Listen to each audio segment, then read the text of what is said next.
శుక్లాంబరధరం విష్ణుం దశవర్ణం చతుర్భుజం ప్రసన్నవదనం ధ్యాయేత్ సర్వవిఘ్నోపశాంతయే. అమ్మవారి ముఖాన్ని అష్టమి చంద్రుడితో ఎందుకు పోల్చుతారు? చంద్రుని యొక్క అష్టమి కళ ఏ తిథిన ఉంటుందో అది అష్టమి తిథి అనబడుతుంది. అష్టమి రోజున చంద్రుడు సమంగా ఉంటాడు, అంటే అర్ధచంద్రుడు. అగ్ని పురాణంలో అర్ధచంద్రాకారమైన నొసటి ప్రదేశంలో ప్రకాశించే పరమేశ్వరి అని చెప్పబడింది. చంద్రుడికి 16 కళలున్నాయి. పాడ్యమి దగ్గర నుంచి పూర్ణిమ వరకు తిథులు 15. 16వ కళ సాక్షాత్తు సచ్చిదానంద స్వరూపిణి అయి ఉన్నది. చంద్రుని యొక్క 16 కళలు సూర్యునిలో దాగి ఉంటాయి. శుద్ధ పాడ్యమి అంటే అమావాస్య తర్వాత పాడ్యమి నుంచి ప్రతిరోజు ఒక కళ సూర్యుడి నుంచి వచ్చి చంద్రునిలో ప్రవేశిస్తుంది. ఆ రకంగా 15 కళలు వచ్చి చంద్రునిలో చేరిన రోజును పూర్ణిమ అంటారు. ఆ తరువాత ప్రతిరోజు ఒక్కొక్క కళ చంద్రుని నుంచి విడిపోయి సూర్యునిలో చేరిపోతుంది. ఈ రకంగా 15 కళలు చంద్రుని వదిలి వెళ్ళిపోయిన రోజును అమావాస్య అంటారు. ఆ రోజు చంద్రుడు కళావిహీనుడు. ఇవే శుక్ల కృష్ణ పక్షాలు. ఈ రెండింటిలోనూ కూడా అష్టమి నాడు చంద్రుడు ఒకే రకంగా ఉంటాడు. అందుచేతనే అష్టమి చంద్రుణ్ణి సమచంద్రుడు అంటారు. ఇతడే అర్ధచంద్రుడు. తిథులు నిత్యస్వరూపాలు, నిత్యలు కళాస్వరూపాలు. నిత్యలు మొత్తం 16. వీటిని గురించి వశిష్ఠ సంహితలో వివరించబడింది.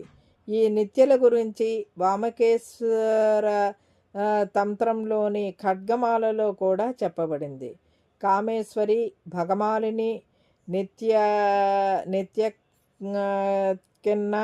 భేరుండ, వైహ్నివాసిని, మహావజ్రేశ్వరి, శివదూతి, త్వరిత, కులసుందరి, నిత్య, నీలపతాక, విజయ, సర్వమంగళ, జ్వాలామాలిని, విచిత్ర, మహానిత్య. ఇవి 16 నిత్యలు. ఈ నిత్యలు కళల రూపంలో తిరుగుతుండటం చేతనే చంద్రుడికి వృద్ధి క్షయాలు కలుగుతున్నాయి. శుక్ల కృష్ణ పక్షాల యందున్న తిథులు నిత్యులు ఈ దిగువ ఇవ్వబడ్డాయి. శుక్లపక్షము తిథి నిత్యాదేవత, కృష్ణపక్షం తిథి. పాడ్యమి కామేశ్వరి, చిత్ర పాడ్యమి. విదియ భగమాలిని, జ్వాలామాలిని. తదియ నిత్యక్లిన్న, సర్వమంగళ. చవితి భేరుండ, విజయ. పంచమి వైహ్నివాసిని, నీలపతాక. షష్ఠి మహావజ్రేశ్వరి, నిత్య. సప్తమి శివదూతి, కులసుందరి. అష్టమి త్వరిత. నవమి కులసుందరి, శివదూతి. దశమి నిత్య మహావజ్రేశ్వరి. ఏకాదశి నీలపతాక, వైహ్నివాసిని ఏకాదశి. ద్వాదశి విజయ భేరుండ, ద్వాదశి. త్రయోదశి సర్వమంగళ, నిత్యక్లిన్న, త్రయోదశి.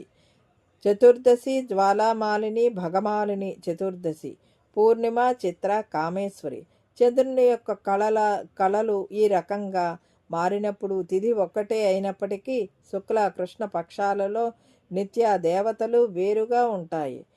ఆ విషయం పైన పట్టిక చూస్తే తెలుస్తుంది. కానీ 2 పక్షాల యందు అష్టమి నాడు మాత్రం త్వరిత అనబడే నిత్య దేవతయే ఉంటుంది. దాన్నే త్వరిత కళ అని కూడా అంటారు. అనగా ఎటువంటి మార్పు లేనివాడు అష్టమి నాటి చంద్రుడు. అందుచేతనే అష్టమి నాటి చంద్రునితో దేవి ముఖాన్ని పోల్చటం జరిగింది. గుండ్రని ముఖానికి పైన కిరీటం పెట్టడం చేత దేవి యొక్క లలాటము అర్ధచంద్రాకారంగా అష్టమి నాటి చంద్రునిలాగా కనిపిస్తుంది. ఇదండి ఈనాటి వీడియో. ఈ వీడియో కనుక మీకు నచ్చినట్లయితే లైక్ చేయండి, షేర్ చేయండి, కామెంట్ చేయండి, సబ్స్క్రైబ్ కూడా చేయండి. మరిన్ని వీడియోలు కావాలంటే బెల్ ఐకాన్ని నొక్కండి. Thank you for watching.